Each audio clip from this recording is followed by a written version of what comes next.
What if everything we thought we knew about flat Earth was only a fraction of the truth? 1/4 of the truth, to be exact. First, have you seen the moon map projection where they take the moon and map out the dark spots on it, and they'll show that 1/4 is our known Earth, our known flat Earth model. Now, we've all seen the clock in Prague, but I want to point something out. You notice the constellation ring here, and the sun and the moon are actually connected right here in the center, showing that the sun and moon go around this constellation wheel. And some say that this constellation wheel might slowly but surely, over maybe thousands of years, move around this bigger circle. Now here's where it gets really interesting. If that's the case, and the sun's trajectory is warming this land, but then also moving through 4/4, right? Then that would mean that this area of ice would be melting and the rest would be freezing. So when I ask Google where Antarctica's ice caps are melting, it's the western area of Antarctica.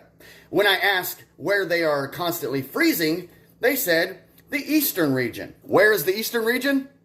Everywhere else in Antarctica. Believe it or not, this is how Antarctica is divided. So where is this western region on the flat Earth map? Well, let's just say if this were moving around in a circle, this little part would be the one melting and the rest would be freezing. So then I was looking at the Mercator map, and none of these regions look familiar. But it is weird how they all are in 4/4. A clock is sectioned in 4/4. Several cosmological and mythological systems portray 4 corners or 4/4. In the Book of Enoch, he talks about the 4/4.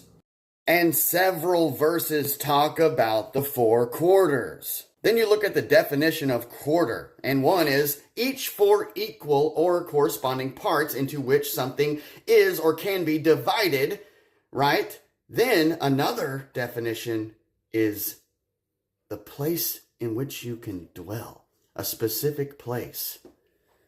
Here's what's nuts though. So this is a quarter, as in 1/4 of the whole area, but then it's also a quarter, the place in which we can dwell.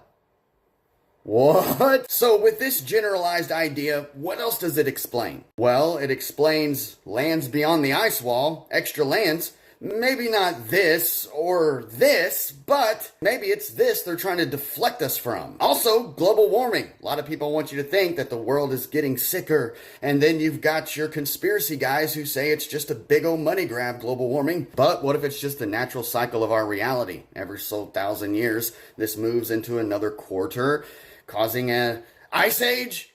Yeah, it would explain ice ages. Because, I mean, if we're being real, there have been some pretty neat discoveries made of animals in ice, undigested food in their stomachs. It would kind of explain mud floods. Hey, they found old world pyramids and buildings in ice. It seems we're always given partial truths on things.